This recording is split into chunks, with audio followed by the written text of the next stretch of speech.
ঝান্ডা ঝান্ডা ঝান্ডা না মাহফুজ ঝান্ডা ঝান্ডা বোতল না মাহফুজ বোতল বোতল ভাই করে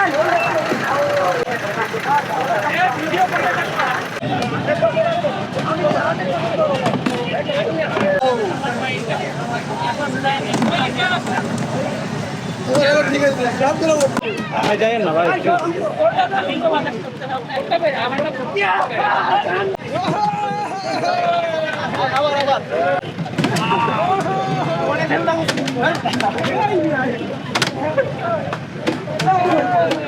ওয়ালটন আবারও মিলিনিয়ার অফারে ওয়ালটন ফ্রিজ কিনে আপনিও হয়ে যেতে পারেন মিলিয়নিয়ার।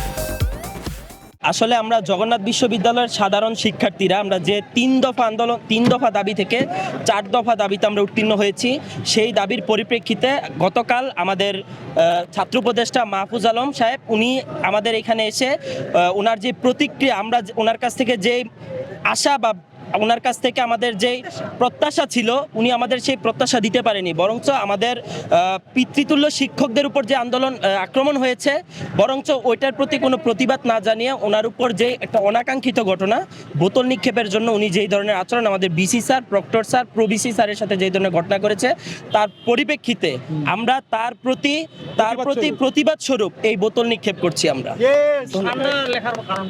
আসলে বর্তমানে দেশের একটি মানে ভাইরাল যেই টপিক হিসেবে সান্ডা, আমরা জানি সৌদি আরব খ্যাত যেই সান্ডাটি আমরা সেই মাহফুজ আলমকে, ছাত্র উপদেষ্টা মাহফুজ আলমকে সান্ডার সাথে তুলনা করেছি আমাদের দাবি আদায় না হওয়ার জন্য। আমরা হচ্ছিল শান্তিপূর্ণভাবে আমরা যমুনাতে যখন যাই তখন আমাদের উপর যে অনাকাঙ্ক্ষিত যে হামলাটা চলছে সেটাকে বড় করে না তুলে এই যে সামান্য একটা বোতল আমরা বোতল এটা অনাকাঙ্ক্ষিত হয়েছে, ওনার বোতলটা মাথায় মারার পর যে ওই বিষয়টাকে এত বড় করে তুলতেছে সেই প্রতিবাদ স্বরূপ আমরা এখানে বোতল নিক্ষেপ করে প্রতিবাদ জানাচ্ছি। গতকালকে কাহিনীটা তো জানেন, ঠিক আছে, এখানে বোতল মারার মাধ্যমে যে জিনিসটা হচ্ছে, তো এখানে এর আগে শিক্ষকদের উপরে যে লেভেলের অত্যাচার প্লাস ছাত্রদের উপরে যে অত্যাচার লাঠিচার্জ হয়েছে, এর আগে কি হয়েছে, এর আগে অন্যান্যদের উপর যে রকম ট্রিট করা হয়েছে আমাদের ছাত্রদের উপরে এর থেকে জঘন্য রকম ট্রিট করা হয়েছে। সো এখানে ওইটার কোনো বিচার করা হয় না কিংবা ওইটা নিয়ে কোনো কথা হয় না, জাস্ট একটা বোতল যেটা অনাকাঙ্ক্ষিতভাবে হয়েছে সেটা নিয়ে এতটা প্রতিবাদ হচ্ছে, অথচ শিক্ষকদের যে লাঠিচার্জ করা হয়েছে এটা নিয়ে আসলে কিছু হয় নাই। তো জিনিসটা কি বুঝেলো যে ছাত্রদের শিক্ষকদের যে মারতেছে এইটাকে বড় না কইরা জাস্ট ছোট একটা যেটা অনাকাঙ্ক্ষিতভাবে হয়েছে এটাকে বড় করে দেখতেছে।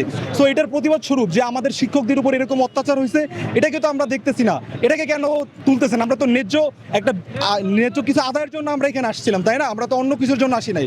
সো এটাকে না দেখে এই জিনিসটাকে উঠাইতেছে, আমাদের ন্যায্য দাবিটাকে দাবায় রাখতেছে।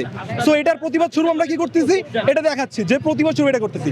একটা লাইন আছে না যে কি, যেটা হচ্ছে বর্তমানে ভাইরাল হচ্ছে যে রাষ্ট্র বোতলের হিসাব রাখতেছে বাট বুলেটের হিসাব রাখতেছে না, জিনিসটা হচ্ছে এটা। সো প্রতিবাদ স্বরূপ আমি এটা করতেছি আমরা।